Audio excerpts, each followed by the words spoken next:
Hey, this is Manny Moonraker. This is episode number 106. It's not a UFO report because we have a special guest today. We have Carlos all the way from Michigan, and he's got something he wants to share with you guys. And so we're going to get started, but let's go ahead and cue the music.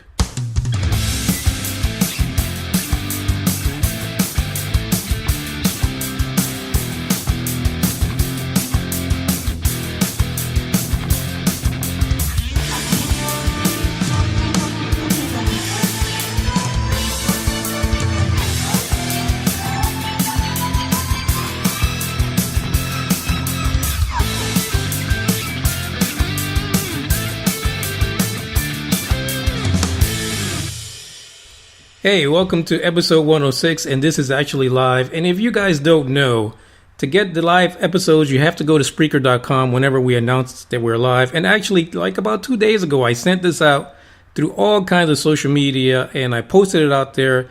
10 a.m. Central is the time, and this is right now. And right now, I have on the line a fellow listener like you guys. His name is Carlos out of Michigan. Carlos, welcome to the podcast. Manny, thank you so much for having me on your podcast. It is an honor to be here. It really is, Manny. Well, you know, it's an honor for me to for you to be here because when I first started this podcast, it was all about, getting the information not from rubber dickers, but for getting it from people, everyday people. Sure. Yeah. Well, Manny, I want to tell you that I really enjoy your show. You make work, really enjoyable, and I really love the fact that it's not quite a very, very serious show. That you're able to throw in some wrenches in there and make work a lot funner. But Manny, so my name is Carlos Acevedo, and practically, I want to tell you about my stories and some things that kind of I just been pondering for a while now. So first of all, when I hear stories from someone, right, I think about what is their credibility, Right. Are they just talking about, making up stories, you hear about Sasquatch, etc. Are they just making up stories or are they really serious, and that's really, really hard to find in people. Well, I started thinking about that, and let me tell you where it comes down to how I can be credible in a sense, my background in a sense. Right. I went to school for engineering, and my current work, I do a little bit of that, mostly the manufacturing. I build machines, a lot of fabricating, right, a lot of designing. I read a lot of blueprints. That's kind of what I do for a living. But I think where I really stand out is my Freemasonry background. For those of you that don't know what Freemasonry is, it's one of the oldest fraternities in the world, right? Right. So it goes way back to Babylonian time, right? And if you've seen the Babylonian pictures or hieroglyphs, you can clearly see that they had some type of evidence that there were UFOs, right? Exactly. So, and we see that all the time. Oh, yes, absolutely. And I almost wonder, if the scientists or the researchers that were finding the Babylonian or the Egyptian hieroglyphs that we're studying, did they ever, scratch some stuff out? Oh, we don't want the public to know about this, right? Right. So it always my curiosity, it's always there, right?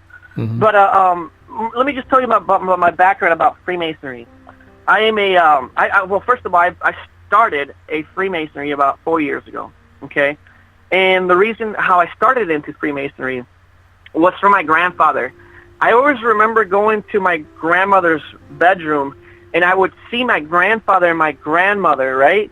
And they were in Egypt, and behind them is the Sphinx. Is this picture, right? And I always wonder, I'm like, how, that's just an awesome experience to go there, right?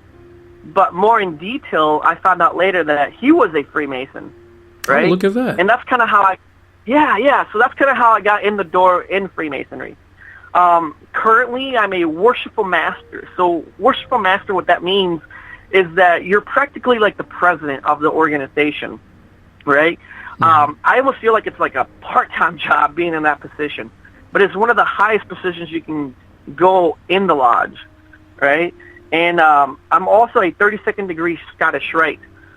There's a lot of famous people that have gone up to the 33rd, but to get to that position, it has to be an honorable position. In other words, you have to do something phenomenal to society in order to obtain that position. Right. So there's a lot of bad conspiracies that people do bad things or, worship, whatever. No, that's not true. But the way I can correlate this to ufology is that there's a lot of clues, right? Mm-hmm. For example, the lodge is set up astrologically, or correct me, astrological, right? Yeah, astrological. Astrological. Thank you. So, for example, you have your east, your west, and your south chairs, right? Mm-hmm. But there's no north, and the reason for that is because the sun doesn't get to the north side for 40 days, okay? Right. In the winter. So it's almost one of those things that you have to start questioning, like, just 100 years ago, maybe 400 or 500 years ago, I don't know, but they had the theory that the world was flat. But then again, this fraternity knew the whole workings of the universe, right? Yeah, so it makes you wonder. It makes you wonder, how did they get this knowledge? Oh, absolutely. And there's always times where I go in there, and someone says a certain word, or I always find new evidences that makes me question, like, how in the world did they knew about this? Right. Like, so it just, that's kind of a little bit about my background. Let's see. So that's kind of how I became a Freemason. Yes, Manny. Yeah, so it's funny that you kind of started the conversation talking about credibility. You know what I mean? And it's one of those things that everyone always questions when it comes to this topic. Absolutely. Yeah, and it's probably why a lot of people just don't talk about it or just keep it to themselves. Well, another thing too that I think is that when people talk about this, out in the world, I sometimes feel that society puts them down, or they start calling them, they start giving people titles like nut job, and right. In reality, they're not, the majority of these people, they're not nuts, I think that if they're willing to express themselves out into the world, they're saying that stuff for a reason, because they probably really experienced those situations, Yeah, exactly. So I wonder, like, when is society going to start labeling people, and when are we going to start being open-minded and say, okay, you know what? You have this story. Let's put it to the test. Like you see these shows like Ghost Hunters. They go into a room and they say, "Are you here?" Oh, that's Hollywood. I think it's just to get people to watch. But where's the real evidence? When are we going to say, okay, you know what? We're going to sit down and we're going to figure out ways to really put things to the test. When are we going to start actually using, devices to figure out, hey, this is a real thing. Do we need to start taking lasers out at night and start pointing them to, like, flying objects to see, like, if we get a response back? What is it going to take? Yeah. What do we have to do, Manny? So it's one of those things that, what's going to be our next step, right? Yeah, and I think it's a situation where you kind of need leadership, but it's so fragmented right now. You know what I mean? And we were talking before we started the show, and we talked about one person, that was Tom DeLonge in To the Stars Academy. He seems to be the front runner now. Well, absolutely, but then I think about, I hear his stories, and it's almost like really fetch out there, as you say it, 4.2 far. Right? Right. And if he's just rubber dicking us, I don't know. By the way, rubber dicking, I said that, I've been starting to say that, and it's really comical how people, it's very comical how people all of a sudden start saying, oh, you're rubber dicking, and if they would only knew where it came from. I do tell them, I'm like, hey, look up Manny Moonraker, he's an awesome person, awesome character to listen to. Yeah, it's funny, because I can't take full credit for rubber dicking, but before we go any further, I have a statement to make about rubber dicking, because I got a message from someone on YouTube, and they think that I'm talking about an actual rubber thing, penis, and that's not what I'm talking about. A rubber dicker is basically someone who goes around hoaxing people for either money or to gain, popularity or sell stuff, and they're hoaxing us with fake information. That's what a dicker is. It's not rubber dicking. Just I had to throw that out there because I got that message, and I get that like every other week. I just think it's phenomenal. I really do think it's really enjoyable. But getting back to Tom DeLonge, you know, he recently has been saying, "Oh, I'm going to release more videos. I'm going to release more pictures." We already have plenty of that, right, out in the internet and the world. We don't need any more pictures or any more videos. And you know, for us to spend our time trying to figure out, are they real? Are they fake? You know, we already got enough of that. I think we get the hint. Yes, there's something out there in the universe that, you know, a more advanced civilization. I think we get the hint of that, right? What I think, you know, he talks about, oh, we gotta start, you know, using spaceships. We gotta, you know, create them. I think, you know what? Yes, that's awesome that you have this technology to jump around, etc., around the universe. But I think, hey, why don't we take that technology and start making our world better? If you have the power to power a craft, right? Why don't we use some of that technology to power our world full of electricity to make our lives better, right? I think we're to the point where, hey, if the government does have this kind of information, make the world a better place, right? Right. We don't need to be dependent on fossil fuels, etc. I mean, that's just my personal belief, right? Well, I think you kind of hit the nail on the head because it's about power. So, yeah, basically, like they say, knowledge is power, and these guys always want to hold on to that power, have it over the people, and have it over the rest of the planet for themselves because it gives them an edge, right? Well, absolutely. You know, we want to talk about, you know, as Tom DeLonge would say, "Oh, I'm here to tell you guys about this information slowly," right? But you know, what's the worst that's going to happen, right? He talks about aliens being human form, almost like human form, right? I mean, we already have different races around us. You know, we got Chinese, you know, Americans, Mexicans, etc., right? Mm-hmm. Do we have a problem over that? We don't, right? We just find ourselves as human living beings or other living beings, right? So why can't we, you know, be in a good harmonic way, live in a good harmonic way, right? I don't think we're going to be, you know, pushing ourselves, you know, like into war or, you know, how he talks about it, you know, space warfare. That's not going to happen. You know, I don't believe it. Yeah. But I think he's just in it for publicity, in my opinion.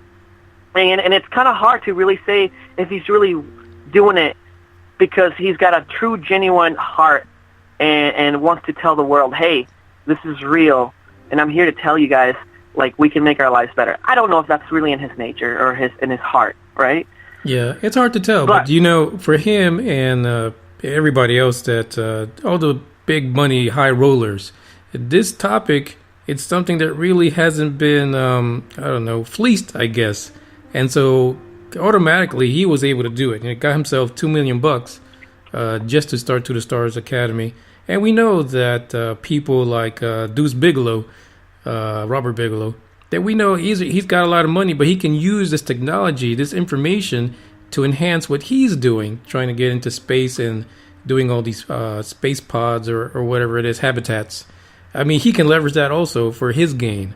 And I think that's what's happening right now. We have people coming in, they're looking to fleece people who believe in ufology and, you know, take that information, use it for themselves, make their money, and leave us still in the dark. No, absolutely, Manny.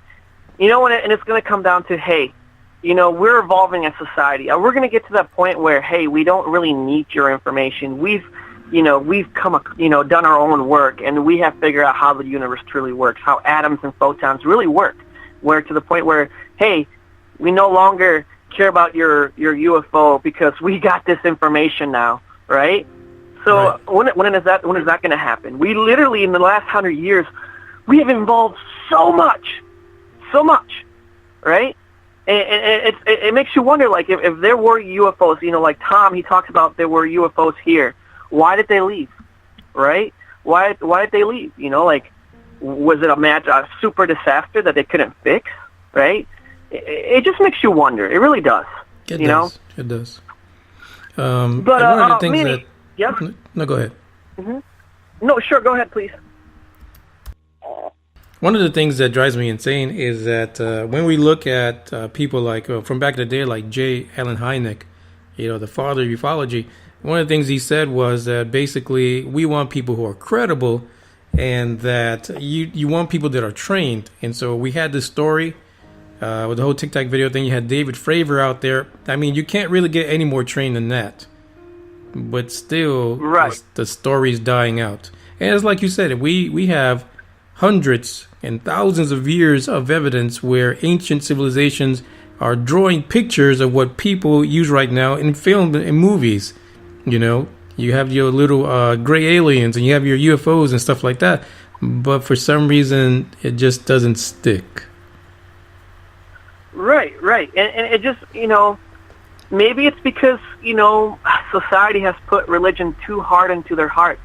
And I think myself, if I were to be in that situation, let's say I grew up in a certain religion that I was taught to believe certain things and certain beliefs, and I was taught to live my life a certain way. And all of a sudden, someone tells me, like, hey, you know what? Sorry to tell you this, but everything that you have believed has been taught to you wrong. There's something bigger out in this world. How would that make people feel? Would that anger people? They would feel, terrible about it. And it would be hard to even believe about ufology. They would probably say, no, I'm stuck in my ways and I'm not going to listen to what you have to say. Right? So I think it's just our world, our planet, how, it has been culture, right? It's culture that creates, people's activities, right? Or the way they live their life. Their perspective. And then, absolutely. And then you have, someone saying, hey, you know what?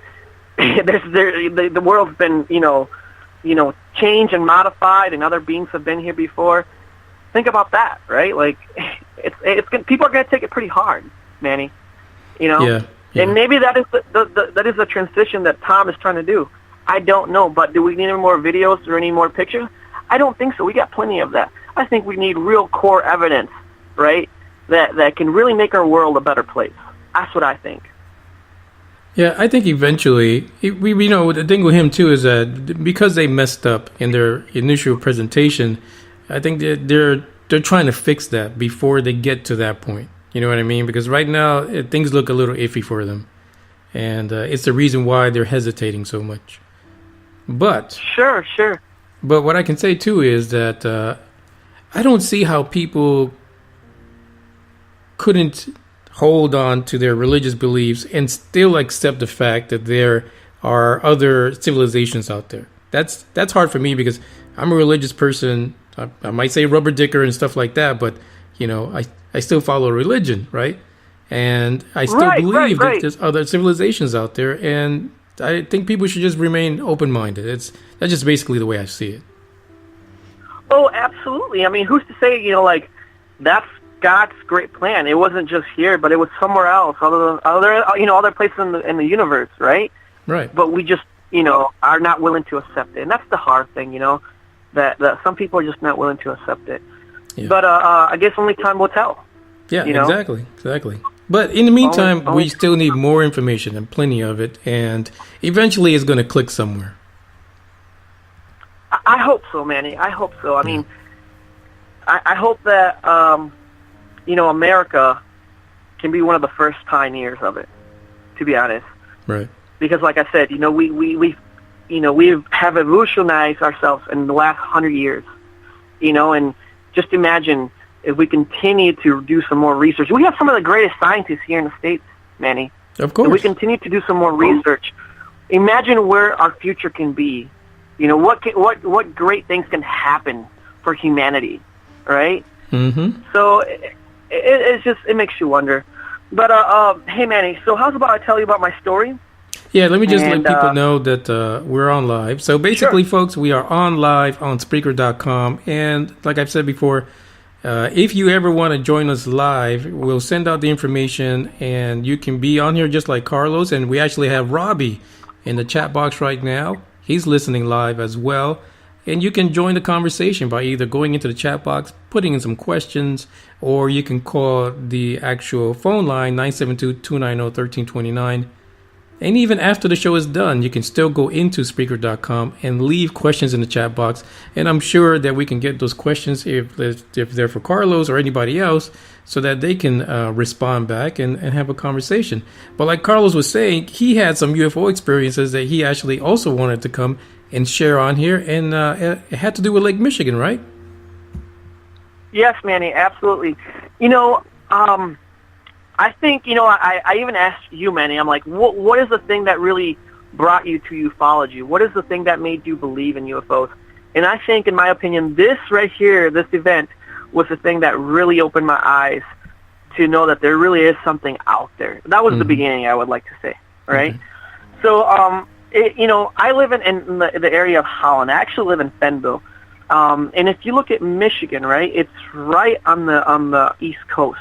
I'm actually, where I live about 5 minutes away from the lake. And that's literally an ocean, Right. It's an ocean where I live of just fresh water. And I'm looking out, like, there's times that when I look out to the east, right, I sometimes, depending on the sun, I can see the Chicago Towers, right? Okay. So, just the reflection. So it's just kind of a neat thing to specify. But I would say this event happened in about 2008. I was probably 18. And what started happening, here, when there's a summer, in the summer, all the kids go out to the lake. It's just a thing to do, We don't stay inside. We don't play video games. We don't, go on Facebook or whatever. We all go to the lake, because it's something special that we have here, Manny. Right? It's amazing. It's huge. Oh, absolutely, Manny. It's just beautiful in the summer. Anyway, so I was out there with my family. We have kind of like a secluded lake kind of deal, and I was out there with my family and a couple of friends. And out from the distance, Manny, was this sphere. Just popped out of nowhere, right? This sphere, and the inside of it, was silver, almost like running mercury. If you ever seen Mercury, how it's got that kind of, silvery look, right? It was running mercury, right? But the distance to tell away how far it was really difficult because, when it's floating out there far, I don't know, maybe 100 yards, 200 yards, I don't know. It's hard to say because it would come in and out. It would come in and out, right? And usually you can distinguish a plane because, they have their lights, but this Manny, it was undeniably, I would like to think, a UFO. Okay, the way it reflected the light from the sun, and the way it moved, you hear stories about UFOs, how they go from 0 to faster than the speed of a bullet, right? Right. But this didn't do that. It would hover out in the lake, right, and then it would jump, right. So it didn't travel. It would jump, almost like it teleported from one part to the next. Like you would, as you're looking at the clock, it would jump from 0, right, in the center of the clock, to 2, right, and then from 2 back to 0, right. So and then after that, Manny, several other flying objects started appearing, right. So I'm looking at this. And I'm like, wait a minute, I'm scratching my eyes. Is this real or is this, what's going on? Yeah, and I tell my friends, yeah, absolutely. And I tell my friends, I tell my mother, and they're like, yeah, you're not, just imagining. We're seeing what you're seeing, right? This is real, right? So that happened for about 30 minutes. They were, I don't know what they were doing. I've heard stories that somehow, these UFOs would like to be in the water. I don't know, but it was very interesting how they would just hop from one place to the other, and then they would zoom in and out, right? And a plane, a helicopter, if it was a plane, it flies for a while, right? And from point A to point B.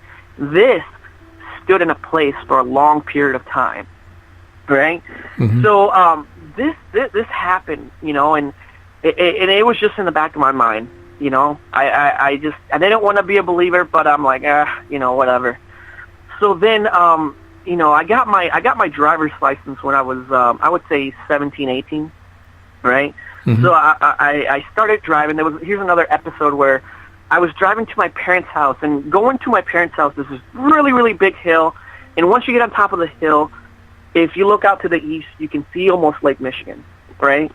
So I'm driving, and I'm driving, and this is a different occasion. I'm driving, and I see the same exact, UFO or, round sphere, right? And I'm like, what's going on? Like, are they following me? Am I finally going to get abducted? Like, at this point, like I said, I wasn't a believer. I'm like, whoa, this is some scary stuff, right? So did it look the same as that Mercury-looking sphere? Absolutely, absolutely, yes. It was the same exact thing. So I get out of my car, right? And here's the thing. Back then, we didn't have the fancy phones that we have with high-tech cameras. Right. I remember yes. This is 2008. So just imagine how, like I said, technology is evolving very, very quick. So I pull out my flip phone that had the walkie-talkie. I don't know if you remember that, Manny. Yes. Yeah. How, we used to have the walkie-talkie. So I remember I pull off to the side of the road, and this thing's like almost hovering. It's still like towards Lake Michigan, right? But I can see it. And at that point, I wasn't at the beach. I had my phone with me. I pull out my phone, and I start taking some pictures. Unfortunately, the quality of the pictures, because it was in the older phone, was not good at all. There was nothing you could see on the picture. Right. Mm-hmm. So that's kind of like the sad part. I really wish I could have, had a better camera or something. Unfortunately, that wasn't the event. But yes, it started happening again. And this was all by myself, and I started thinking, like, are they following me? I started thinking really goofy things, right? Right. So I just kind of let that go, and then there was another event where I was actually in my parents' house. I was visiting them, and this was kind of comical, right? Because, like my father's, he's practically, after I'm telling him the stories, he's probably thinking like, man, you're nuts. You're losing it, right? Who are you? Yes, absolutely. Where's my son? Right. Exactly, yes, But my mother, she believes me because she saw it, but she saw it, right, too. She was with me. So I'm in the room, right? And I could see out the window, and I see it again, right? So I run out, flying towards the porch, right? And I'm screaming, like, did you see that? Did you see it? Like, are you seeing that, right? Mm-hmm. And as I'm running out towards, like, the porch, my mother's got company, right? And as I'm coming out, yelling, are you seeing that? Are you seeing that? Her friends look at me like, man, this guy is losing it, right? Like, what is wrong with this kid, right? Right. 18, right? So I'm like yelling, I'm like, look. And sure enough, they look, man. They look and they see it too. And it's just, like we talked about, credibility, right? Right. They look, you've got witnesses the same now. Thing that yes, absolutely. So they're seeing the same things that I'm seeing, right? Mm-hmm. So, that was the last time I saw, the flying object, right? Or the witnesses saw it too. But it, after that, those times, that's what really did it for me. That's what really made me believe into ufology. And it's another reason why I joined a Freemasonry organization, Manny. Right? And like I said, I'm constantly learning new things from Masonry that makes me wonder, like, how in the world did this happen? How did they knew about this stuff? And I think, like, it's just going to be a thing of time before, they land somewhere and they say, hey, we're here to help you guys. We see that you guys are screwing up your world big time. Let us help you, And I don't know if that's going to happen, but I hope it does. Yeah. So when was it, when you first saw that Mercury sphere, what year was that? It was 2008, Manny. Oh, it was 2008. 2008, yes. And like I said, I was only 18. I'm 27 now. So I was only 18, and like I said, it's one of those things that I can still replay in my mind, and it's just really vivid. Little occasions like that happen in people's lives where it's kind of either dramatic or a happy moment that you just can't forget ever, right? Mm-hmm. And the thing about it is that I don't tell the story much often because, like we were talking about, I don't want to be looked at as a nut job. Right. But the people who do believe, I tell them, and then they think, oh, that's pretty cool. But I hope more people can come on the radio or the podcast, Manny, and talk about their stories. I hope I can encourage other people to tell their experiences And maybe if we talk about it if in masses, and maybe the government or someone will start realizing, like, hey, these people have a word, they have a voice. Sorry, they have a voice, And the thing about it too, Manny, here's another thing. When the second time when I saw them, I was out there and I started thinking in my mind, I'm like, I wonder if they see me. I wonder if they can like listen to my thoughts in what I thought. Right. At that moment, this is a weird thing, like you remember everything. What I thought at that moment, Manny, was I can see you. That's what I thought. I can see you. Can you see me? Mm-hmm. Right? Yeah. I remember thinking that, Manny. Right? So, like I said, what is it going to come to? Do we have to start putting, lasers out in the sky to these objects so that we can say, hey, we see you. You're not that secretive anymore. Right? Yeah, I think a lot of people, when they have these experiences, they feel real like vulnerable. You know what I mean? Because this is something that you can't explain, and it's like right there in front of you. Oh, absolutely, Manny. And if you've never seen these things, at first it can be very scary, Manny. It really can be. I bet. Because you're used to seeing a helicopter, you're used to seeing a plane and the movements that it makes. But when you see something like this, of this caliber, Manny, it's really an eye-opener, right? It really is. So now you're now interested in the ufology. You're interested in all these stories. Is there anything that you've heard since you had that experience that says that's similar to what I had? That's similar. Let me reach out to that person or read their story and see where I can find those correlations. Well, Manny, here's the thing. At my old job, when I was in school, I had a part-time job, and I was a small engines mechanic, right? And me and my boss, we would talk about, pretty deep stuff. I got to know my boss pretty well, right? Mm-hmm. And he was telling me a story that back in the 80s, right, some long time ago, there was a report where there was this flying craft, right, flying across the neighborhoods, right? So from city to city, right?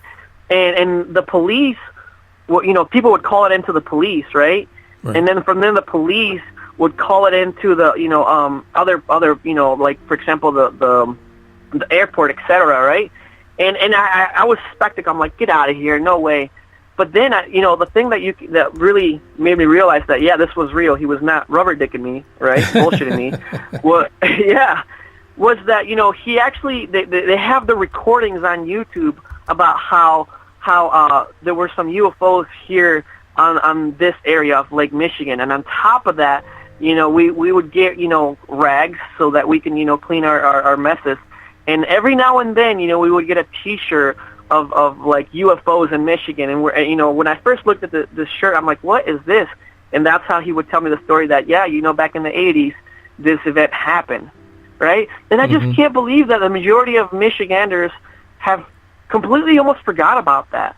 But the great thing is that the recordings from the police talking to the airport and the recordings from the people to the police is still there. There's the evidence. Oh, right? Really? Now that's cool. Oh, yeah. Yeah, maybe I can, find the link and send it to you. Yeah, I'd love to play it on the podcast.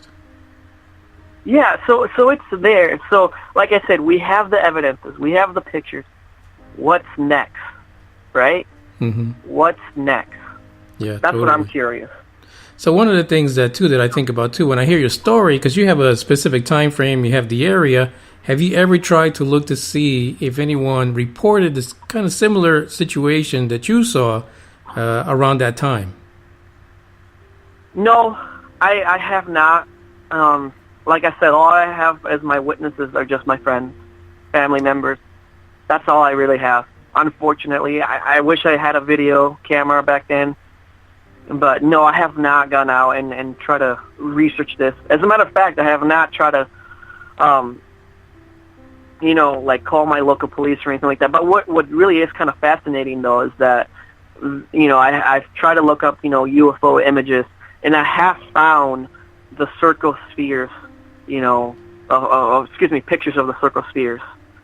So that's kind of unique. Lets me know that, hey, what you saw was real. It was a real thing. Yeah, somebody else actually described it exactly like what you saw way back 2008. That's fantastic. Right, Manny. So we've also been joined. Oh, sorry. Let me just interrupt for a second. We've also been joined by Conflict Radio and Snarkit in the chat box. Welcome to the podcast. We have Carlos Acevedo on, and Carlos is sharing his experience in the Michigan area regarding UFOs back in 2008. And by the way, if you guys want to check out a great YouTube channel, check out Conflict Radio. We're currently in their queue, and our podcast actually shows up on there along with other great shows that they put into the mix. Carlos, your story is amazing, and I like how you are connecting the UFO situation along with the Freemasonry. I think it's awesome that you've made that connection. Well, like I said, there's always things there. When I first joined Masonry, I thought it was a bad fraternity. You go online and you see all these bad things. But it got to the point where I'm like, okay, let me experience for myself, and I'll make that final judgment. Right? Am I gonna continue listening to other people's stories, or am I gonna figure things out for myself? And that's how I think ufology is. That we get told that, people that believe in UFOs that no, they're not real. I think you literally just got to go out to a place where there's UFO phenomena happening, and make that decision for yourself, right? Yeah. I stopped being so close-minded and say, okay, you know what? You have this theory. Let me go figure it out, right? Let me see what's real, and make that decision by your own self. Exactly. Right? Don't let the rubber dickers make your mind up for you. Go out there, get the information, talk to people yourself, and just don't let them, do their mind tricks on you, because they are there to really screw up your situation and give you the wrong information because it benefits them, not exactly you. Right. And you know what? I think at the end of the day, once you do make those decisions, you're going to feel a lot better. You're going to feel like the truth really set you free. That's how I feel about it.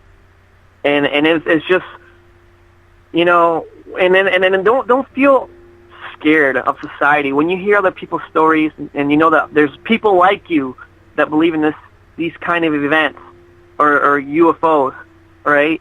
You feel a little better, right?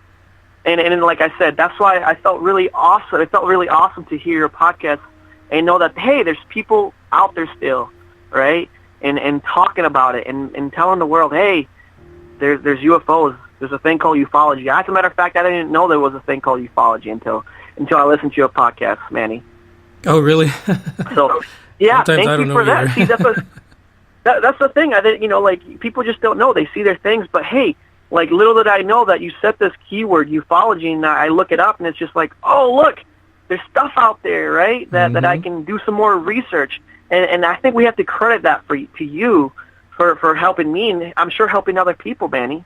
And I think what you're doing, Manny, is a phenomenal thing. You're helping people, or you're getting the word out there and letting people know, hey, it's okay to believe in these things. It's okay to come out and tell your stories, right? Yeah. It's okay to not feel like an outcast, right? Yeah, I hear you, because the first time that I actually went to a UFO convention, it was a weird experience because the people that were there to see, like famous people, famous researchers in ufology, they wouldn't even talk to each other about it. But you're in a place that's all about ufology. It's about, they were afraid to share the stories across. You're sitting across from someone who had all this experience, but yet they were afraid to be ridiculed in the UFO conference. That was just a weird experience for me. And I think that's why I like listening, I like having people to call in and talk about their stories, because the truth is that, if you don't talk about it, no one's going to know. And if you're sitting at a UFO conference and you don't even feel comfortable enough to talk to someone else that also had an experience, the topic's not going to get anywhere. And, it's kind of fascinating how you're saying that you have these scientists in conventions and then themselves don't want to talk about another, when science is all about sharing information. how we're going to progress, with ufology if people don't talk to one another. Exactly. How are people going to continue their research and say, oh, you got this? Well, here, let me show you what I got. Let's put 2 and 2 together. Now we got 3, right? Yeah, but people would rather wait comical. for people like Tom DeLonge and his people to try to put things into motion for them because they think they're powerless and they think that people who are famous are able to get things going. But like I said, we'll see. That's another topic. But listen, we are at the 40-minute mark, and I told you this would be a great interview, and you did fantastic. Well, thank you very much, Manny, for having me on your podcast. Like I said, once again, thank you for making my days really enjoyable. I really enjoy your show. Thank you very much. Well, I want to thank you for coming on here. Your story is pivotal because, it shows that the everyday person can make a difference in sharing their information and getting other people to talk about it. You don't have to really wait for someone who has $1 billion to tell you that it's okay to talk about it. And you're doing the right thing. And like I said, I like researching, so I'm thinking that I'm going to go and I'm going to try to research these Mercury sphere looking things, because I think that we could find more about it and kind of help you draw those lines, you know what I mean? Because I'm sure somewhere out in Michigan, people have been reporting this, and I'm sure it's not like a one-off situation. It would be really awesome if more people could come out of Michigan. Maybe we'll make enough noise to get someone from, I don't know, a hierarchy to come and research this, right? And maybe, you were talking about the most visited areas by UFOs, and you said somewhere down south, right? I was surprised about that. What do we know? Yeah, what do we? We just might be surprised that Michigan is one of the most visited areas too. Right. So before we end the podcast, we do have a question from Snarkit, and you know what? And since you're on here, you're going to have to give your opinion on this. So the question from Snarkit is: so what's your opinion about Tesla? And I guess he's talking about also Elon Musk. So the way I think about it, I think Nikola Tesla was a very smart person. As a matter of fact, he would talk to other identities that we couldn't see. He would say that they were in a different dimension, and he had a great quote that he would say: "If you want to understand the universe, think about the universe as frequencies and vibrations." And I think, in my opinion, I question myself: how is it that these UFOs or aircraft are able to move out into space so quickly? And within my own kind of research, like I said, I have a little bit of background through engineering, etc. Here's a crazy story. I was in a hot tub, and I was trying to understand it's not that kind of how show. It's not that kind of show. No, I'm just kidding. Go ahead. No. I go to my hot tub and you just think about things, but I was trying to think about how is it a Tesla coil works, right? Right. And the best way that I can put it to people that really made me hit that light bulb, if you had your hand, when you go underwater and you have your hands together and you almost cuff them together and then you push with each other, a little bit of water comes out. Mm-hmm. Right. That is the best way I can describe how a Tesla coil works. Now think about this. If it's able to push, for example, a rail gun, it's a Tesla coil, right? It just pushes electrons real fast through a Tesla coil, right? What if we were to put photons, which is light, and then shoot them really fast? Would that make a aircraft, fly real quick? Right. I don't know. But it's just some things that I thought about, and it's wonderful that people ask these questions. I think it's great for people to question not only other things but themselves. Like what about Nikola Tesla? What does he have to say about this, right? Or what did he have to say about this? Could one of the greatest scientists, in all the great inventions that he created, can you correlate them to ufology? I think that's phenomenal that he asked these questions. I think it is. And I think Snarkit was referring to actually Tesla, the car being shot into space. But before we go into that... Oh, I'm sorry. No, it's okay. But what's funny is that you brought up Nikola Tesla. Now, Tesla is rumored to have contacted that Black Knight satellite through some of the experiments he was working through. So that's like another story where, you see Tesla kind of messing with radio frequencies, and even he thought he had contacted another civilization. So that's fascinating too. But what Snarky was talking about was the recent launch by Elon Musk of his little roadster into space. And I just think that's weird. I just think that's weird, to be honest. Because I think it's phenomenal. Let's shoot up some rockets out there. Let the UFOs know, hey, we're out here. We're making a leap. Well, here's another guy who is a billionaire, but he's actually made statements about wanting to go to Mars himself. Even if it was on a one-way trip. And, I like the fact that he's so dedicated to doing something like that, and he's even saying that he's willing to put himself on the line to do it. Now, to me, putting that spacesuit in space like that in the car, I think the car is really about sales. He's, driving sales for the roadster. I think the spacesuit is in there. To me, if I was Elon Musk, I would be getting readings from it, because I think that spacesuit is going to be pivotal in him completing this whole Mars trip situation. Do I think it was really meant for scientific reason? No, I think it was a more publicity stunt. Right, absolutely, yeah, right. And Snarkus says that DeLong should have been. Show. Yeah, so Snarkus says DeLong should have been in the driver's seat. Yeah, he should have. Yeah. So that pretty much is the end of our broadcast today. Carlos, thank you for coming on. It has been a fantastic interview. We should have you back on someday to maybe follow up on your story, especially if we find some more information that correlates to what you experienced. But any last words you want to share with the folks, your fellow listeners, before we end the show? Well, all I can say is have faith. As you see the X-Files, poster, I want to believe because it's there. It really is there. And let the world know that, that, hey, they're out here, and let the world know that your personal experiences. And don't be afraid. Do not be afraid of what people are going to think about you. The world's not going to care. You be you, and let the world know, hey, I believe in ufology, and thank you, Manny, for having me on the show. I really appreciate it. It's been a blast. Yeah, thank you very much. And I appreciate that you took the time to come on here and talk about this. So real quick, before we get off, Conflict Radio says maybe there's a UFO base under the lakes. Very possible. You never know. And Snarkus says, do you think that Musk will prove that it's round? And he's talking about, Snarkus is talking about basically whether or not the Earth is flat. I don't think it's flat. I think it's pretty round. Conflict Radio says, oh my God, the Earth isn't flat. So that's another debate, folks. We can't get into that right now. Right. But I thank all of you guys that got in the chat box live. I thank you so much for listening. To everyone, share the podcast, subscribe, and, share the conversation. We don't have to be all dry and serious about this in order to move this thing forward.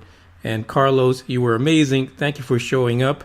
And everyone, we'll catch you next week.